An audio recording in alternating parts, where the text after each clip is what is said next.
Mr. Speaker, let me also join you in the messages of condolence and, saying poly to the families of these two great leaders we have lost. Ken Okoth, to begin with, was a young, vibrant parliamentarian. He was an all-rounder in many ways because I have seen very few members of parliament who had the capacity like Ken Okoth, who is a good legislator. At the same time, he, I think, came from the background of somebody like President Obama, who knew how to work with the community, doing community work. And thirdly, he was extremely eloquent. He's one of the legislators whom I think never shied away from appearing before the media, going on talk shows, answering questions, not only in his areas of specialty, but on any matter of public interest, you find Ken Okoth ready and set to engage with the media and the public. And remember, Mr. Speaker, that Ken Okoth came to not an easy constituency because it had been led by or represented by Right Honorable Raila Amolo Odinga, and taking over from a person of that stature and offering services to that constituency effectively was not an easy feat to accomplish. He also had a lot of courage and fortitude. I know very few people who, even during times of pain and suffering, still had a lot of fortitude. I did not have the advantage of going to France to see him there, but there are many of us here in the Senate, in the National Assembly, and the leadership generally who went to France, partly to see him particularly, but some in the middle of their business in France and so on. And he was always ready to be seen and engage those who had gone to see him. And sometimes you would find, you would engage in conversation that a person who was going through so much pain would not be able to bear. So I think he was a unique leader with great promise, and I always thought that there were bigger things coming his way with the type of qualities he had and the capacity. And not only in engaging in leadership formally and institutionally, but even if it came to public advocacy, taking part in engagements which required extra parliamentary means, including demonstrations. And I see my distinguished senator from Nairobi with a smile. I think they can beat you a little bit, although you belong to that category of leaders who is creating a brand. One of the things that I've always tried to tell my friends, that whichever party you belong to, and whichever formation you are in, as an elected leader, you must always create your own brand in politics so that you can be remembered for what you are. And I think Ken is one of the few people who we can remember for the kind of brand he created for himself, despite the fact that he was taking over from somebody who is regarded as a statesman in this country.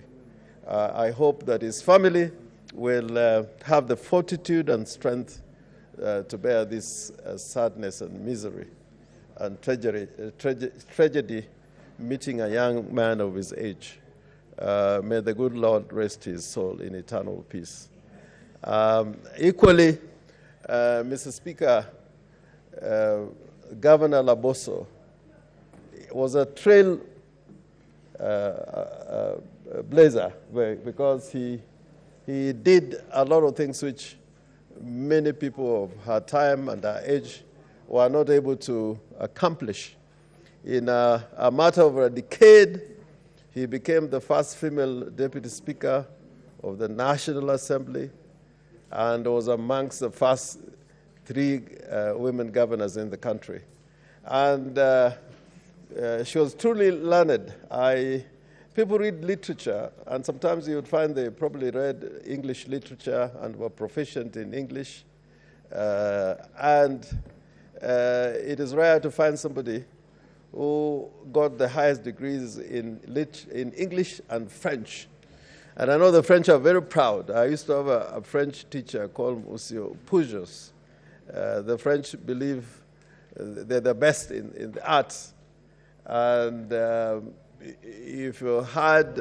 Senator Kibiru, what is your intervention? Mr. Speaker, on a point of order, we need protection from the 2 senators. They are making a lot of noise that we are not used to noise at the back bench. Let's consult in low tones, honorable senators. Senator Orengo, proceed. Yeah, I didn't hear that noise myself, but... Mr. Speaker, let me be brief. Probably that engagement was because everybody wants to say something. But Governor Laboso was truly a modern leader, a modern lady who was very well learned. And as I was saying, I used to have a French professor in the University of Madagascar who used to tell us the superiority of the French over the English in literature. And in many years, 200 years ago, you could not be a proficient diplomat unless you knew French. In fact, diplomacy used to be carried in the French language. It took a turn only in the 19th century, towards the end of the 19th century. And very few people actually knew that Governor Laboso spoke French because she didn't carry it around.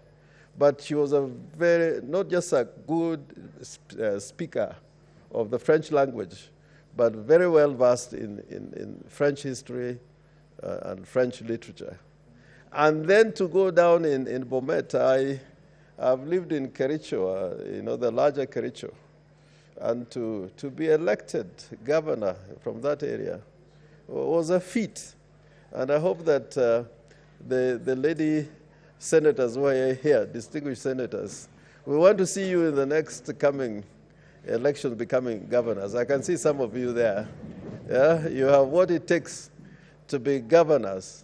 I think Kenya will be a better place with more ladies as governors than the men. The men have been a little bit of a disappointment. Some of them are thieves. and out of those lady governors, none of them has been questioned or subjected to any serious investigations. There may be a question here or there, but I think largely, even proportionately, I think they have done very, very well. Just like the lady senators here, when we are all gone, they're still here in the House until 6:30. I don't know where women we hurry to, and they sit here until the Speaker has adjourned the House until the next day. So I really pray for the family of Governor Laboso. And also to make Kenya one place. Now we are mourning this great lady who is truly a Kenyan. People are mourning in Kisumu. People are mourning in Bomet. We are mourning in Siaya. Yeah, truly a Kenyan. This is the wonderful thing about women, because they can make the world truly one place. Men are a little bit backward, but women can live anywhere, anytime, and rise above, the rest in life. So, again, I hope the Almighty will put the soul of Governor Laboso in eternal peace. Asante sana, Bwana Speaker.